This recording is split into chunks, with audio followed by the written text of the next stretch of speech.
You know a lot about golf.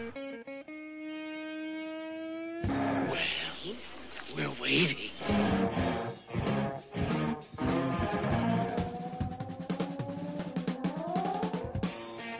Well, it's time for us. Those Weekend Golf Guys. I am John Ashton in studio. He is Jeff Smith at the Golf Cave, the Jeff Smith School of Golf. Something like that.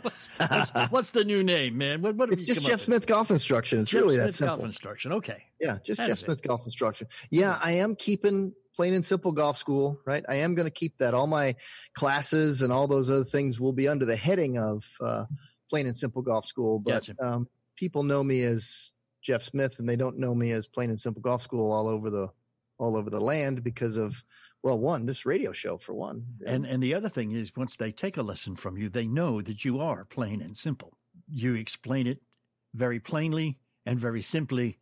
I'm sure that there are probably compatriots in the teaching of golf business that would like to excommunicate you because you kind of take away the whole mysterious idea of how to get good at golf, man. You know, it's like no super secret. You take lessons from Jeff and it's like easy as pie, man. You know, I've heard a little bit that people say, well, you know, you shouldn't just oversimplify something as complex as this. And then they somewhat are asking that in a challenging manner, like, do you really understand the complexities? Like, yeah, that's a conversation between two coaches or a golf PhD and a coach. Right. But a conversation between a golf coach and a player needs to be pretty darn simple. Exactly. Players don't need to hear all the things that I have learned. They need to hear what is appropriate to them in a way that they can get it. That's right. That's right. This game's hard enough. You don't have to make it sound like some super secret magical formula that one has to adhere to in order to get good. And I can promise you that there is no super secret magical formula that one has to adhere to because I don't do super secret magic. And I have improved substantially just listening to this guy. I'm glad you're listening. You don't even have to, appear in front of him and get the official okie dokie to what you're doing. You just have to pay attention to what he says, understand what he says, and it is easier. I will admit it is easier to understand what he's saying if you are standing right in front of him while he is saying it. But we are going to delve into some of the things that he has said and some of the reactions to what he says that have happened in my particular life when we come right back. Hang out. We are going to talk about golf and playing and drinking and having fun, even while you're stuck in the house when we come right back. Stick with us. We are those Weekend Golf Guys. You know, now, more than ever, it's very critical to take care of yourself and to avoid unnecessary trips to the doctor, the chiropractor, and the masseuse. Social distancing is having an effect on everything these days, and nothing's more important right now than keeping your body healthy and pain-free. So if you're sitting at home suffering from aches and pains from arthritis, backaches, muscle soreness, maybe joint pain, and you want to try a drug-free solution, then you owe it to yourself to try the product that you're probably hearing about across so many podcasts. It's called CryoFreeze CBD Pain Relief Roll-On. It's an all-natural topical pain reliever that instantly ices out the pain with a 1-2 punch of super cold menthol and hemp CBD. Simply roll CryoFreeze onto your back, your neck, your hands, any other of the painful areas, and it will help block the pain, reduce the inflammation, and improve muscle and joint flexibility. CryoFreeze contains 10 powerful ingredients that combine to provide a powerhouse dose of relief, which can last up to 8 hours, much longer than any other roll-on. So try CryoFreeze today and learn why so many people have rated it 5 stars and have written so many letters thanking Omax for the life-changing relief that they're getting from this product. And Omax is offering our listeners 20% off a 1-month supply of Omax CryoFreeze, plus free shipping. Now, this discount also applies toward any product site-wide. So just go to omaxhealth.com and enter the code WEEKEND. omaxhealth.com and enter the code WEEKEND to get 20% off Omax CryoFreeze site-wide. Okay? 20% off a 1-month supply of Omax CryoFreeze, and they'll even give you free shipping. The site is omaxhealth.com. So go there today, omaxhealth.com, and enter the code WEEKEND. That's the important part. omaxhealth.com. Enter the code WEEKEND, get 20% off Omax CryoFreeze and anything else site-wide.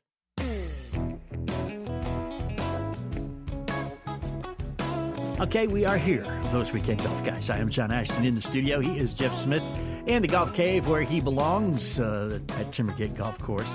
Jeff Smith Golf Instruction. You can find him online. A lot of good golfers are attesting on that website to exactly how much of their improvement they can attribute to Mr. Jeff Smith. And I am one of those. Did you get it? I sent it to you in a picture and everything, man. You going to use it? Let me see. Okay, see. You know, your email is so screwed up. It may get there a week I from can't Tuesday. get anything. May get there a week from Tuesday, man. But it's killing you. It's killing me. I know. It'll be fine. It'll be fine. I got nothing. I got a big fat batch of nothing right now. Oh, well, you know, serve you right to suffer. There is one thing that I think I have found, not only in talking to you, but in taking everything you have told me and breaking it down into pieces. You know, I know, who was it? Ben Hogan, who said the most important shot in golf is the next one. Yeah. Somebody said that. Yeah, it's the one in front of you. But I don't want to argue with Mr. Hogan. But I would. He's dead. Yeah, I know. It's kind of hard to do that, right? Yeah, therefore, you know, you're not even supposed to speak ill of the dead, right? You're not even supposed to say anything they ever said could possibly be wrong. And I'm not saying anything he said could possibly be wrong. I'm saying that I think, personally, and I'm alive and kicking, that the most important shot in golf is the approach shot, because that sets the tone for everything you're doing. If you have a bad drive, you can recuperate with a good approach shot, right? Yeah. If you have a bad approach shot, there are numerous other techniques and talents that you may or may not have that come into play there. Yeah, short game skills. Yeah. And with short game skills, I mean, that goes into many, many levels. It's multi-layered. You have to know what kind of lie it is. You have to know what kind of a wedge would work for you better in vis-a-vis the lie. You know, is the grain against you? Is it with you? Is it thick? Is it matted? Is it a tough lie? Is it... With a second shot, all you have to do is just figure, are you in the fairway? Are you in the rough? How far is it? And what club should you use? That's pretty simple. Once you learn how to use the club properly, once you learn how to set up properly, once you learn how to align yourself properly and to aim properly and to swing properly, which sounds like a whole lot of stuff you have to get right, but it isn't, because you can get it all in 37 seconds standing in front of Jeff, because it's all elements of one thing. And Isn't that amazing? And you watch that ball. You watch that 8-iron go 138 yards exactly to a 138-yard pin. And you watch it go exactly where you aimed it and hit the green about 3 inches to the right of the cup and then roll 8 feet. You have to learn how to get that spin, which I'm working on. Still, 8 feet of rollout on an 8-iron is really not bad, is it? No, it wasn't. It wasn't bad at all. And I too, you got to think about it. It's, if things 8 feet away, you've just stuffed it. Yeah. Right. I mean, 8 feet is in there pretty darn tight for an awful lot of people. And it also gives you a great chance at one putting. Yeah, it does give you a great chance at that. As a matter of fact, which I didn't do, but my second putt was about 2 inches. That tells me a lot, though. What people ask me about stats and what do I look at? And you just talked about two of them. Proximity to the hole and regulation is something that I like to look at, right? And the length of your second putt. Yeah. I like to look at those not only on averages, but I'm kind of looking for the standard deviation from that too, right? Because averages, come on, you know what averages can be. So if you were 20 yards left and 20 yards right on your approach shot, your average would be 0. But that's not real. Right. That's not telling me what's really going to happen there. Exactly. It's telling me you're going to be 20 yards offline, because if your standard deviation from the average is 20, oh, that's different. And once again, math rears its ugly head. Yes. Right. Yeah. Right. Because it's got to tell you what it's going to happen. And then there's that length of second putt. Again, averages don't mean much. What if your average is 2 inches? What if you constantly knock it by? What if you are 8 feet by and you've got to start with an 8-foot putt?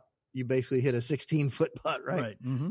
And your average, if you hit one nowhere and you hit the average, the other one 16 feet. I mean, you're talking about these things like, what is this average nonsense? Right. what we're really trying to find is what's the most likely thing to happen. That's what I really want to know. Mm-hmm. So when I look at stats and I do things, and you mentioned them again, with the proximity to the hole in regulation, you just said, hey, when I see this 8-iron comes careening in there and it lands 3 inches from the hole and then just rolls out to 8 feet, you've done really well. I want to know if that's the norm or how often, what percentage of time is something similar to that occurring. Mm-hmm. And so that helps me help people. Right. It's kind of a helpful circle, because you help me do that. And then I tell you, and you can help me even get even more better, get it even closer. I got to tell you, man, that there is nothing that feels better. And most of us have done this on 1 or 2 occasions during a round. It's just hit the perfect shot. It feels good. It sounds good. It goes exactly where you're aiming, lands exactly where you need it to, and sets you up for a potential birdie or at least an easy par. And when you can do that as the norm, I don't know, am I being a little too aggressive when I say that is becoming the norm now? No, I think everybody likes Norm. I mean, every time you walk into Cheers, there's Norms. Norm. Right? But when you don't do that, it's a deviation and the exception, not the rule. Yeah. When you can feel confident, and it builds, the confidence builds, man. The first time you hit that 8-iron on hole number 1, exactly how long you thought it needed to be, and you go to hole number 2 and it's a par 3 downhill, and you say, okay, this is about 10 yards longer than the last shot I had. I'm going to use my 7-iron, and it works just the same way.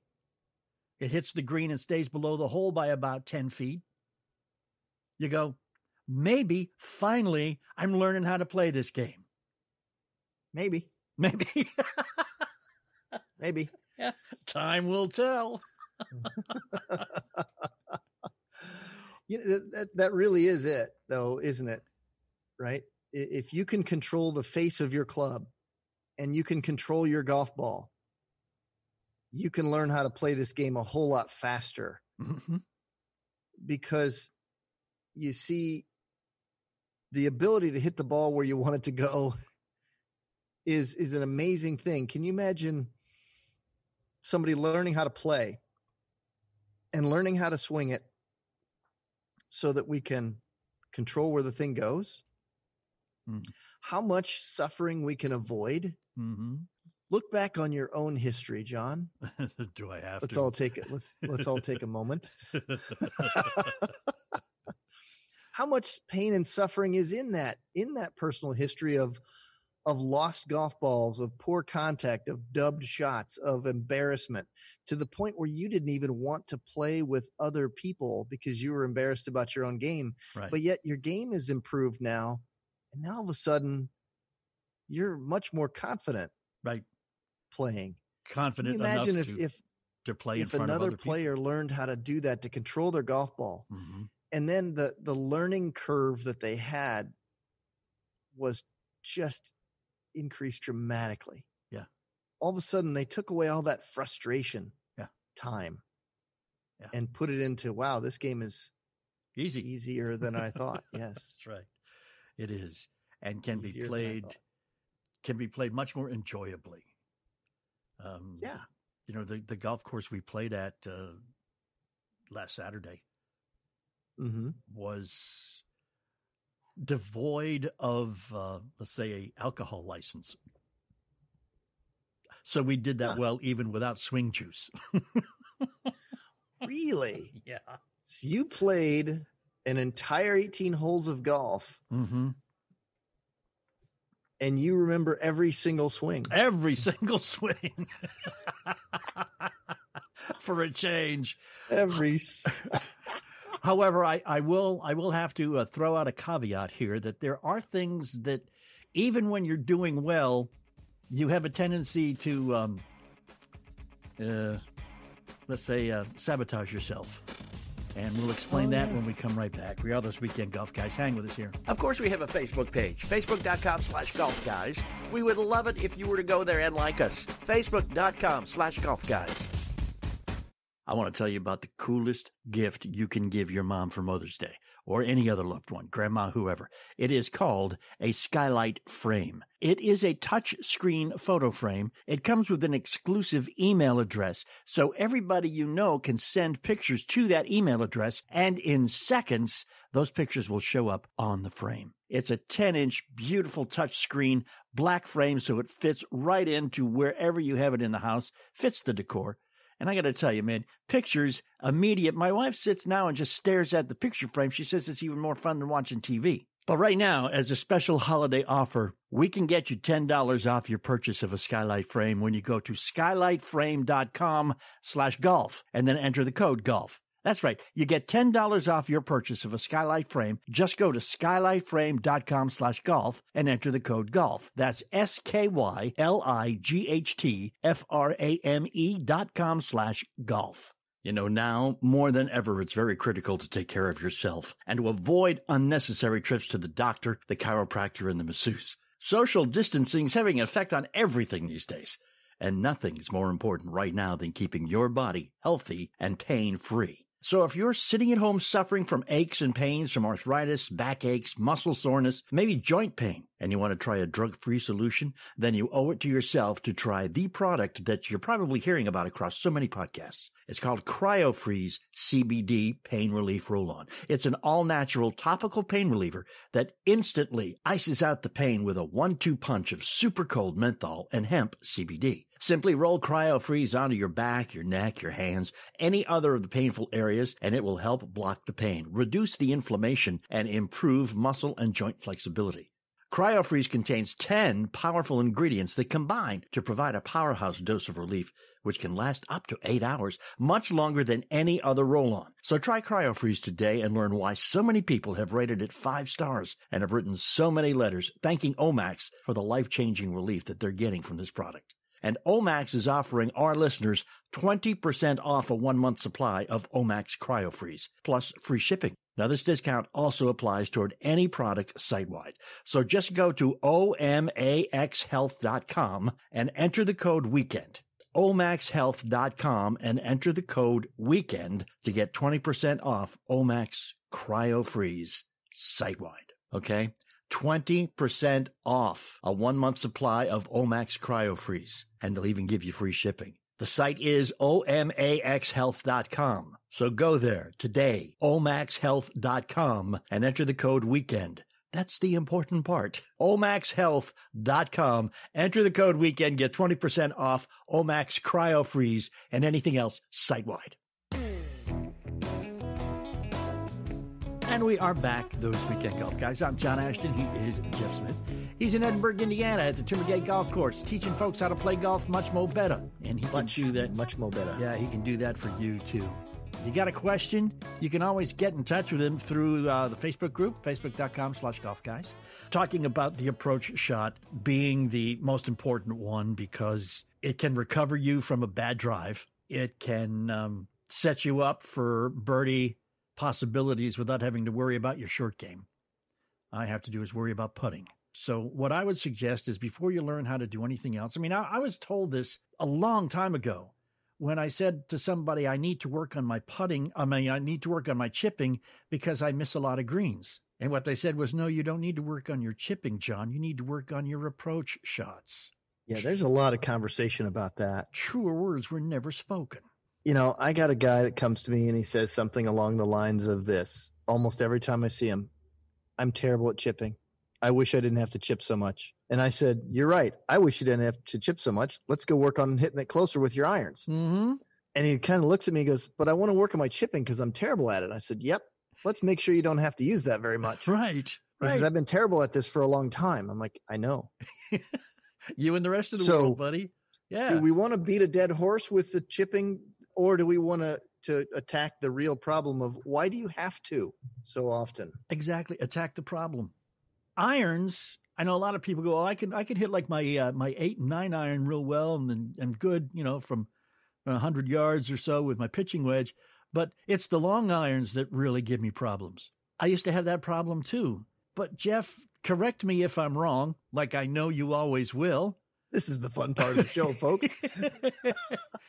The technique between long irons and short irons is really no different. As long as you have the proper ball position and the proper swing with the club face in the right place when you contact the ball, you're going to hit your 3-iron just as well as you hit your pitching wedge. There's a lot of truth in all these shots have their own particular little setup, right? Like you just mentioned, as long as you've got the right ball position, because that's certainly a factor, right? Sure, yeah. Mm-hmm. It changes the angle in which the club comes in and touches the ball. There's a lot of details there, but the truth is they should feel like you're doing the same thing. Mm-hmm. Yes. You should have the perception that you are doing the same thing. If I said that in a room full of PhDs and golf nerds, they'd all go, ooh, you are just overgeneralizing that. Look, if somebody had the thought that they play golf and every single thing is different and they had to think about each and every one of those things, nobody would play. But the truth is that we all know. I mean, I'm staring at a picture on my computer screen, a beautiful hole out into the Moray Firth. And I'm looking at this 11th green at Castle Stewart, and I look at all the different lies and all the swirls and all the edges and all the ups and downs and swales and all the things that surround this thing, and I can think of all these golf shots. And none of them are actually the same, but there's a whole bunch of them that are going to feel the same after you change some things about your setup, like ball position and stance and setting up your body so it's parallel to the slope that you're on, and things like that. So yes, these long irons should feel a lot like their mid irons, should feel a lot like the short irons. But it's all those funny little pre-swing adjustments like you just mentioned that would work on just darn near every golf hole under darn near every scenario. Just depends on how you set it up at the beginning. And it only requires for most people, it would require only being told once what those different setups would be. Or maybe twice. Here's the thing that I see with a lot of people. We can go through it and we can have a conversation about it and their brains can grasp it. When they're standing over a shot, we have to make it so that there aren't 8 million things going on in their head. Like if you and I sat down and had a conversation and you could tell me all the things that you would adjust. Right. If this, then I would do that. And these are the things that I would do to make this shot go off. Right. But standing over a shot on the golf course is not like that. And if it were, people would make themselves insane. Then they would stop playing the game. So what we have to do is kind of get people trained. So it does take more than once. And sometimes it takes a multitude of times to get it so that it becomes a natural thing for the player to adjust to. Yeah, I'll agree with that. Yeah. Sometimes it takes different ways. A lot of times where we can go through the concept of it, and then I could take you to the golf course and allow you to find your way of doing what you know needs to be done. And then you could kind of settle in and do that yourself without me having to say, John, put your left thumb here. Yeah. Put your right hand there. Put your left thumb, and shake it all about. Right.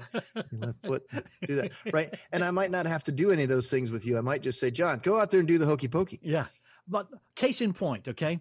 How many times, and you just said the same thing, that your body is parallel to the lie. Well, downhill lies have been a nemesis of mine and for most recreational golfers for a very long time. Yeah. Right?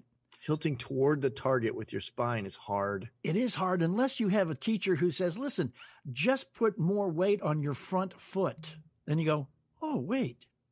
Yeah, I can do that. That does it. And then it makes things easy. It does. And after you've realized that putting your more weight on the front foot is actually causing your body to align parallel to the lie, then you go, oh, this isn't as hard as it sounded. I don't need my protractor and my compass and 2 semesters of geometry in college to figure out how to get parallel to the lie. And you can hit a downhill shot with any iron. I have done it successfully with almost every iron in my bag in the last 3 or 4 rounds because I finally figured out what parallel to the lie, how to do it. I'm being successful, and I haven't topped any of them or chunked any of them in the last 3 or 4 rounds. When we say parallel to the lie, right? sometimes I say, hey, look, we're going to match the level of your shoulders to the level of the slope that you're standing on. Mm-hmm. So I'll stand upright and then I'll stick my arms out, kind of like I'm flying, about to fly. Right. And then I just tilt until they can kind of get the picture that my arms are matching. You know what? They get a picture that they get a sense of it. Yeah. And it's a whole lot easier. It is. Because the club bottom's out in the right spot. It just hits better shots, folks. It does. It does. It just does. Let me, however, throw a caveat out at you. Because especially when you reach the point that I have gotten after a few lessons from Jeff of more often than not hitting the right shot, you have a tendency to have visions of grandeur in your head. Look, better than visions of garbage. Right. Well, I'm not sure. When you finish the first 9 with 39. Okay? Oh, and you I go, see where we're going now. Whoa, if I can do the second 9 at 39 or even 40, I can break 80. And you continue for a while, hitting great the shots. Expectations have now begun. Until you get to about the 16th hole. And then you go, my gosh, 3 more pars, and I'm at 77, the best score I've ever had in my life. That's all it takes. 3 more pars. Yeah. Uh-huh. I need to unbutton my shirt. Yes, apparently it's getting a little tight around the neck. That is exactly what happens. You wind up not getting 3 more pars. Can we just put it that way? We could. Maybe getting, if we were nice. Maybe getting 3 bogeys or 2 bogeys in a double. What show do these people think they're listening to anyway? And finish with all of a sudden trying to do this being nice. And finish with an 81. You gagged it away. And finish with an 81. I choked big time. You, sir, have fallen victim to your knowledge of your score. Yes. So you paid attention to the number. Most of the time, I'm getting on you because you don't pay attention. But this time, you pay attention. You let it get to you, is what happened. Oh, man. So instead of breaking 80, it was an 81. So I kicked myself, and there was, again, no beer to drink when the round was over and drown my sorrows. So what was I supposed to do? Thinking about this for a split second. Yeah. Here you are in the shoes that everybody else is in, right? Yeah. They've got their goal in sight. Yeah. They can see it. Yeah. They're coming down the home stretch. Yeah. They're feeling pretty good. Yeah. I got it, right? And then all of a sudden they're like, a little too close. Yeah. Let's try to steer this baby on in. Yeah. Let's try not to wreck it coming in on the rims. Yeah. Here we go. Tension filled. Better not do this. Better not do that. Oh, yeah, I can smell it. Yeah. It's like burning tires, isn't it? It certainly is, man. And it too is a vicious cycle, because as fast as you can build up your confidence, you can lose it. Yeah. See, this is the trouble with people who keep score and are aware of that. I have other solutions for people that we could get into, and let's do that on the next show. Okay. That we'll get into some of that on the very next show, because I want to invite a guy in we can talk about this together, because he's a masterful coach, and he's a high performance coach. His name's John Dunnigan, friend of the show. We've had him on before. Mm-hmm. And he's chomping at the bit for a topic like this too. Cool. And we can go on and on and on. Next week we can make a whole show about this one. Yes, indeed. Next week. And this is a problem that affects most of our recreational golfers. I am sure of it. All right. Hey, we talk about, you can't play golf. Maybe you're stuck in a house. More people are drinking. We're going to talk to a guy who actually plays golf well and makes beer, not simultaneously. What? When we come right back. I was going to say, wait a minute. We have a weekend golf, guys.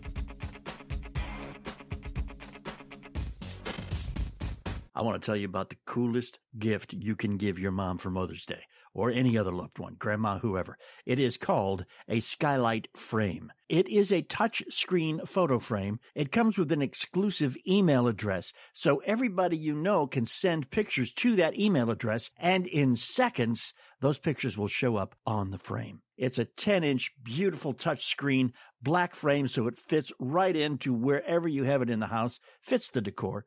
And I got to tell you, man, pictures, immediate. My wife sits now and just stares at the picture frame. She says it's even more fun than watching TV. But right now, as a special holiday offer, we can get you $10 off your purchase of a skylight frame when you go to skylightframe.com/golf and then enter the code GOLF. That's right. You get $10 off your purchase of a skylight frame. Just go to skylightframe.com/golf and enter the code GOLF. That's SKYLIGHTFRAME.com/golf. This is an electronic picture frame. You send pictures to it, and of course, it just stores them all and cycles through them all over and over and over again to amaze and astound your family and your friends.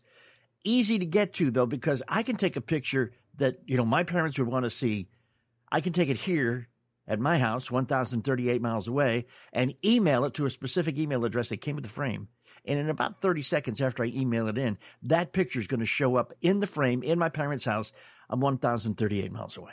Check it out because you're going to love them too. It's called Skylight Frame. Go to skylightframe.com/golf and get $10 off your purchase. We did that for you because we're that kind of people, and you will not see a picture of my golf swing. You may see a picture of me imbibing in some swing juice. Let's talk about some swing juice. Ted Mitzlove, head honcho over at Goodwood Brewing Company. How you doing, man? The head honcho or the goat, whatever. I am forklift driver some days. And, right. Check CEO others. Yeah, that's it. Checks need to be signed. Beer needs to be poured. Call Ted. That's what he's there for. Yes, sir. So where'd the name come from? You can tell us. Goodwood Brewing Company. We purchased the production arm for the Bluegrass Brewing Company in 2005. And we continued to license the name. There was a lot of confusion in the marketplace between the brew pubs, which we did not own, and the beer in production that you might see at grocery stores and liquor stores. Right. And there's a lot of confusion between the two. And I took the company over as managing partner in 2013. And one of the first things I did was I hired Doe Anderson to do an in-depth study on the strength of the brand. And they came back and suggested that we rebrand the company, which honestly I had wanted to do from day one. We were building a name, a brand that we didn't own. We were licensing the name. And I actually tried to buy the name, and the folks that own the trademark weren't interested at a reasonable price in selling. So Doe Anderson commandeered the rebrand, and we were known for our barrel aging. So Goodwood, of course, made perfect sense. Made sense, and we have a lot of fun with the name too. It's a little dirty. I was going to say double entendres aside. Yes, we have tons. Yeah, our T-shirts are fun. Yeah, they are. Now, this is Kentucky. Bourbon is king, but you're taking advantage. We are. We do a lot of barrel aging. Half of our products are barrel aged, either in bourbon barrels, a majority are bourbon barrels. And we do some brandy barrels, some tequila barrels, some rum barrels. But we take those barrels, they're once used bourbon barrels or brandy barrels. And then after we finish beer in those barrels, which gives us our bourbon barrel stout, we have a bourbon barrel ale, we have a brandy barrel honey ale, and we have a walnut brown barrel aged bourbon barrel aged beer. So then we take those barrels that have had bourbon, then beer, and then once the beer is gone, we then add bourbon once again. So that bourbon will get the finish from the beer as well as from the barrel. So it gives it a really unique finish. Definitely. And was that like hit or miss experimentation, or did somebody know that would work before you tried it? We always try to do a little quality control before we. So it's a hazard of the job. Yeah. We have shirts I've seen that say, "My boss makes me drink." Yeah. So does mine, man. That's But anyhow, I know when you get in the bourbon business, you're looking like 6 years down the road normally, at least, right? Beer is a little more immediate than that. Beer is very immediate. Beer is, anywhere from 1 month to a half a year for our products, depending on how long they barrel age. Mm-hmm. The bourbon is longer, but we're sort of taking a shortcut because we're buying premium bourbon. Mm-hmm. We have a mash bill that we try to stick to, and then we take that bourbon and then we finish it in the barrels. We finished it in barrels anywhere from about 3 or 4 months to a year and a half. Wow. And you do. I was really surprised that there was such a difference in a beer barrel of 4 or 5 months versus a year and a half. But you did see a significant difference. Wow. And again, this is let's say sampling just to make sure on a regular basis. We do. When's it done? How do you know when it's Yeah. done? Is it just when it tastes good to you, or? Pretty much, and we have both cicerones as well as some bourbon experts that I've kind of assembled, Mm-hmm. and I rely heavily on them. We did do a collaboration with the Bardstown Bourbon Company too, as a matter of fact, and we relied heavily on their team as well as our team. We worked closely. And then we've done some work with O.Z. Tyler Distillery as well in Owensboro, Mm-hmm. and they have a quality control team as well. Fantastic. It's such a cool business to be in. But like you said, there were 1,200 local breweries, craft beer breweries. When you get in the business now, there's 8,000 in the country. 8,000, yeah, and you're seeing that on the bourbon front as well. So it's highly competitive. Mm-hmm. Fortunately, we have distribution in 14 states. Okay. With beer. Most of our distributors are also spirits distributors. Mm-hmm. So for us, it's a natural fit. It rounds out our portfolio. It's complementary, and for the brand, because we are known for our barrel aging in Mm-hmm. large part. This is certainly a natural evolution, if you will. Do you find that there are sections of the country that understand bourbon and bourbon products, like your barrel aged beers in bourbon, that accept it more readily than other parts of the country? Yeah, you do. It's interesting. It's changing as the bourbon boom Mm-hmm. kind of is nationwide. But yeah, and there were several other distilleries that have done a lot with finishing their products. Angel's Envy probably being one of the most successful, where they've finished their products in port or rum barrels. Mm-hmm. You have Jefferson's Reserve's done some of that. Certainly, Bardstown Bourbon Company does that extensively. Right. And with our two collaborations, we had one that was released at the end of last year, which received gold medal in the San Francisco Spirits competition. Esquire magazine rated it as a top 30 release for 2019. And then we have another one coming out in this month, as a matter of fact, our walnut brown finish bourbon with the Bardstown Bourbon Company. Are you? So, no, just so they've given a lot of I guess I would call it gravitas to finishing bourbon in barrels. Right. So you're looking for a national footprint, or are you going to stick with the 14 states? I'd like to grow it. Mm-hmm. I think I'm an entrepreneur, so you're either growing or you're dying. Mm-hmm. So I just want to keep growing it. Although I certainly want to be, should I say, ever present in my home market. Right. We love Kentucky, and Yeah. we're proud of Kentucky, and we really like to see our product when we go out. You've got a place down, was it Main Street or Market? I can't remember which one it is. Yes, sir. We're on Main Street in Nulu, the East Louisville area. Yeah. The corner of Clay and Main. Clay, that's the one. Yeah, we have a production brewery there, and then we have a tap room, a full restaurant tap room, and a game room. You thinking of opening any more of those tap room deals around town, or? We are. We've looked at Louisville. In fact, we've got a site in mind in Paristown. I don't know when that would take place. We just opened Frankfort, Kentucky. It's a large restaurant with a small brewery, but it's in the heart of downtown Frankfort, right on the Kentucky River. Oh, cool. That's been a fun endeavor. We opened that in August, and we were close to opening a facility in Jeffersonville, Indiana. Like 2 weeks, 10 days actually from opening, and there was an electric fire on the third floor, and then the coronavirus shutdown took place. So so we're hoping to open that this summer, but we'll see. That whole Corona thing has put a crimp in many a person's style in a business. Yeah, fortunately, Kentucky considers alcohol essential, so we're still operating. In fact, alcohol consumption has grown by about 50% in the past few weeks, I understand. Yeah, I think I've made my 3-week supply trip to the grocery about twice a week since the virus has hit. And what else is there to do? Come on, man.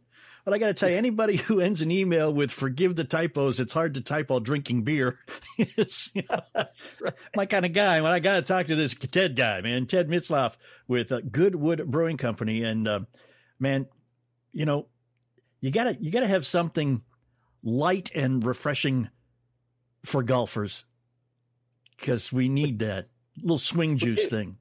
Yeah, we have our Louisville Lager, which is a very drinkable 4% alcohol beer, and then we call it Frankfurt Ale, which is just a simple, straightforward ale, also very light and easy to drink. We have a Goza. We have 2 Gozas actually, a hemp Goza, where we use Kentucky hemp. Ooh, okay. And it's a Goza is a really light. It's a type of sour. We use, instead of brewer's yeast, we use lactobacillus, which is the same thing they use to create yogurt. Okay. So it gives it a really unique flavor. And then we have another product called El Gozador, where we take a sour like that, another Goza, and we finish it in tequila barrels. Hence the El Gozador. Yes, indeed. Aye. But those are easy to drink on the golf course. Indeed, and the swing juice helps, man. It helps, or at least it couldn't hurt. I'm not sure how you want to get it that way, but anyhow, Ted Mitzloff, we appreciate your time, sir, and you getting into any of the turning your production over to hand sanitizer stuff, or is that something for other people to do, man? Yeah, we can't do that. We're just a brewery. Okay. So the distilleries can. They have the capability to distill and get it up to the higher proofs, but we don't have that capability. That's right. You don't have the runoff we're trying alcohol to there. Sterilize from the inside out. Which is probably a lot easier, and at least it makes you feel much more safe against all this stuff. Exactly. Kills whatever ails you. There are some clubs here in town, they say that if you hung out when you were a teenager, you're just totally immune to anything anyhow, Yeah, or if you swam in the Ohio River growing up. There you go. So I did that. So I should be good. You should be. Let's hope so. All right, Ted Mitzloff with Goodwood Brewing Company, man. Appreciate your time here on those Weekend Golf Guys. You want to see how great a golf instructor Jeff Smith really is? It's very easy. $5golfclub.com. The number $5golfclub.com. I want to tell you about the coolest gift you can give your mom for Mother's Day, or any other loved one, grandma, whoever. It is called a skylight frame. It is a touch screen photo frame. It comes with an exclusive email address, so everybody you know can send pictures to that email address, and in seconds, those pictures will show up on the frame. It's a 10-inch, beautiful touch screen, black frame, so it fits right into wherever you have it in the house, fits the decor. And I got to tell you, man, pictures, immediate. My wife sits now and just stares at the picture frame. She says it's even more fun than watching TV. But right now, as a special holiday offer, we can get you $10 off your purchase of a skylight frame when you go to skylightframe.com/golf and then enter the code GOLF. That's right. You get $10 off your purchase of a skylight frame. Just go to skylightframe.com/golf and enter the code GOLF. That's SKYLIGHTFRAME.com. A few moments together yet on this gorgeous morning. Maybe I'm just trying to be polite. Really sorry if you are stuck somewhere. More and more governors are making edicts that you cannot leave the house. Did you know that on Easter Sunday, here in Kentucky, state troopers were going around church parking lots taking license numbers of cars. Did you hear Really? that? Yeah. It's like a mafia funeral or something. I mean, come on. You know? Absolutely ridiculous, in my own humble yet nevertheless expert opinion. That makes me wonder about, is that the best thing that we can be doing right now? I don't think so. I don't see any reason. I know. I don't see any reason why golf should not be allowed, even in this whole home incarceration. Oh, excuse me, that's the wrong term to use. And this whole, stay home alone type of thing, because, as we have said often, golfers basically invented the idea of social distancing. You know, if we wanted to hang out and play sports with people, a contact sport, we play football or basketball or rugby, soccer. No, we play golf so that we can go out in the pastoral setting on our own. You know, I just think that golf was created by a bunch of introverts, really. Yeah, exactly. It's a great game you can play by yourself. You can play with other people, or you can play with other people there, but you're still playing by yourself. It's you against that course. All right? So the next time anybody who thinks they have a position of power says, hey, you can't play golf, just look at them and say, hey, you're not the boss of me, okay? That's a good idea. I'm going to play golf. See if you can get away with it. Probably not. We will not be posting bail for anybody who tries it and it doesn't work. We were just throwing it out there, okay? That's our disclaimer. That's right.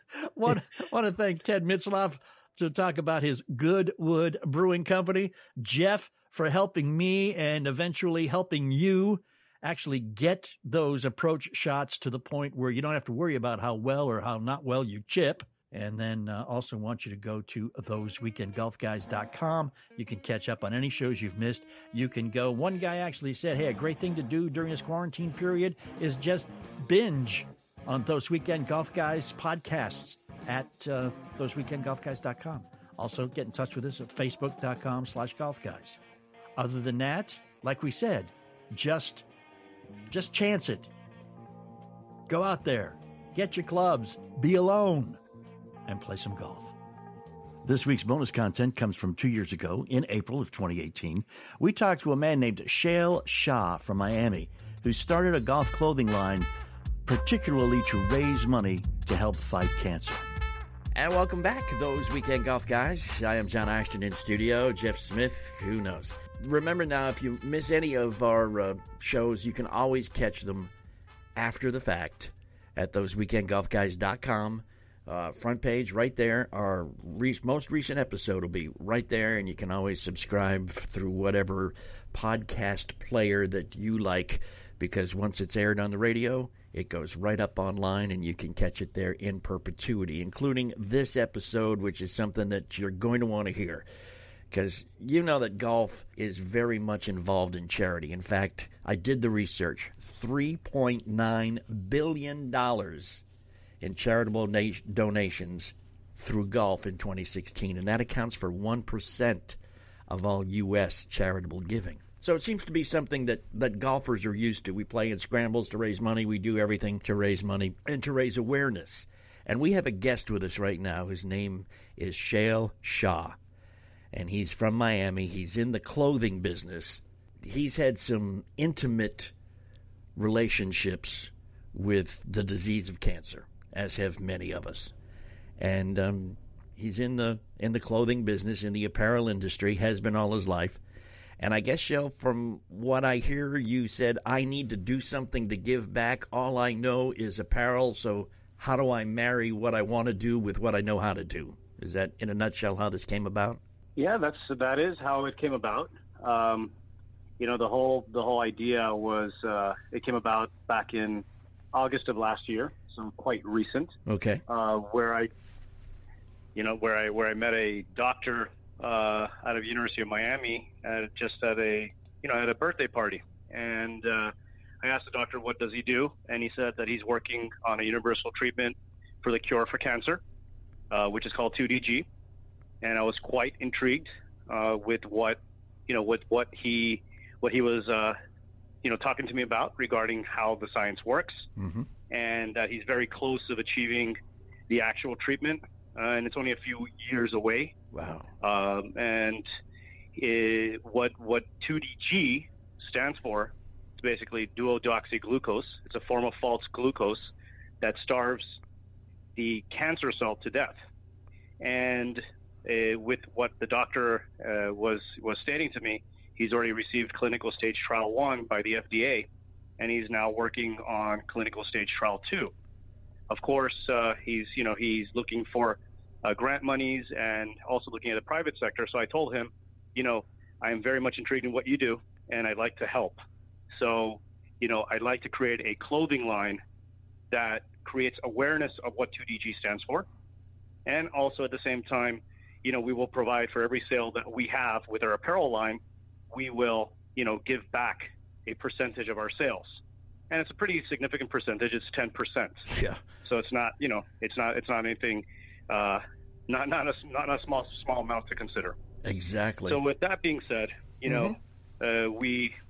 sorry, go ahead. No, I was just going to say a lot of people right now are saying this is very, very interesting, John, and it sounds good, but why is Shale on a golf show? And what you have done now, 2DG, you don't have to know that it stands for whatever it stands for, which I knew when I started to say the sentence, and then it just flitted from my meager memory. But there is a 2DG golf shirt that we need to take a look at, because that is what 10% of the sales of are going to help this research. And that is correct. So we're looking at, it's going to be, currently we started with a polo shirt, which is offered in men's and women's. It is a fabric that actually is UV 50, so it helps, prevent melanoma cancer. And it's good for it protects you. Also, the product is 100% recycled fibers. So the product actually comes from fishing nets, that are abandoned in the sea. So those fishing nets are collected, brought into our partners' manufacturing facilities, where they convert the fishing net into apparel fibers. And so the product itself, it's extremely soft, it's extremely comfortable, it has a lot of stretch. It is the perfect golf shirt that you can wear. I mean, honestly, that's the only shirt that I wear now, and we've been providing it, to our friends and family that are avid golfers, and they're just eating it alive. So, we feel that the product is right. The cause is for a great cause. It's for goodwill purposes, also earth conscious purposes. The product is also designed in the United States, made in Italy, which it's a luxury aspect that we're providing, which, there's hardly any, if any, made in Italy, products for the golfing world. And again, keeping in mind with our U.S., consumer that we focus on. Yeah. So you're like hitting everybody's you're like hitting everybody's hot buttons. Pretty much. The product has a lot of great characteristics to offer. So, we're very much about, trying to make sure that we cover all the different components and, working with all the different generations. That's why our demographics can be anywhere from a 20-year-old up to a 65, 70-year-old. Right. So the product is very nice, and we're going to continue to expand on our product line for fall. We're going to have multiple styles coming through. Okay. And then as we grow for spring of next year, the line will keep on evolving, and it will become a full force golf apparel brand. Fantastic. And of course, you'll have to be down in Orlando in January for the PGA show, so you can show off everything to everybody. Absolutely. That's going to be a great time, man. But do you play golf? I do play golf. I used to play a lot of golf when I was living in Miami. When I was born and raised in Miami, so at an early age I was playing golf. I used to, I don't want to say, hopefully this doesn't air with my mom on the phone, listening, but I used to skip classes and skip school to play 54 holes of golf a day.